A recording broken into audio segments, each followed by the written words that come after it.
Me hoidettiin mainokset hienosti. Kukaan ei saapunut paikalle. Ilman yleisöä ei myöskään ole räjäytystä. Totta, mutta homman hoitamiseksi meidän pitää hoitaa tervaimuri. Siirry oopperatalon sisään valeasussasi ja jatka matkaasi pumppuhuoneeseen ja päästä mut sisään sivuovesta.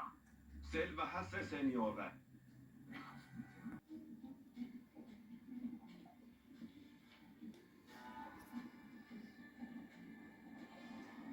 Sly! Sly! Täällä!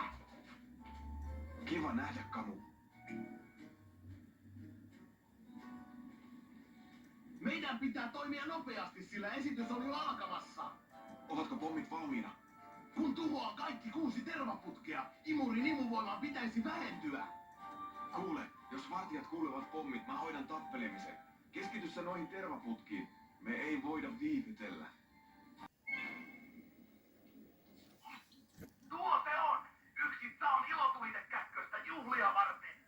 Lukko näyttää tavalliselta, mutta mä tarvitsen apua saaliin kantamiseen. Pandakunkku sopii siihen hommaan. Hän on vahva, hallitsee räjähteet ja pystyy käsittelemään vihollisia.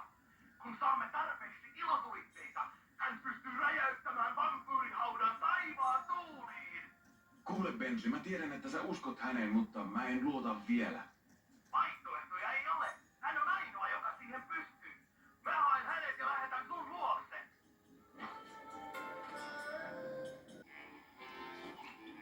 Okei, Sly. Päätapahtuman aika. Mä oon odottanut tätä. Joka varas uneksii varastamassa kerran merirosvolaivan. Mä en tiedä mikä siinä on, mutta se on kuin miehuuskoe. Tästä tulee mahtavaa. Koska nouset laivaan ensimmäisenä, haluat ehkä intoilla äänesi. Jos yövartijat huomaa sut, vaikka alkaa vilistä vartioita ja muilla ei ole mahdollisuuttakaan. Älä nyt, Kamu, sä puhut mulle. Mulla on 4. asteen musta vyö näissä jutuissa. Tapaat Mörin jollalla, mutta muista, hiljaa. Selvää.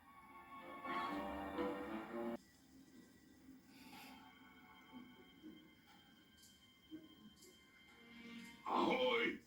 Kerro myrskyn salasana. Helppo, ole hyvä. Purjemasto, purjemasto. Anteeksi, toveri.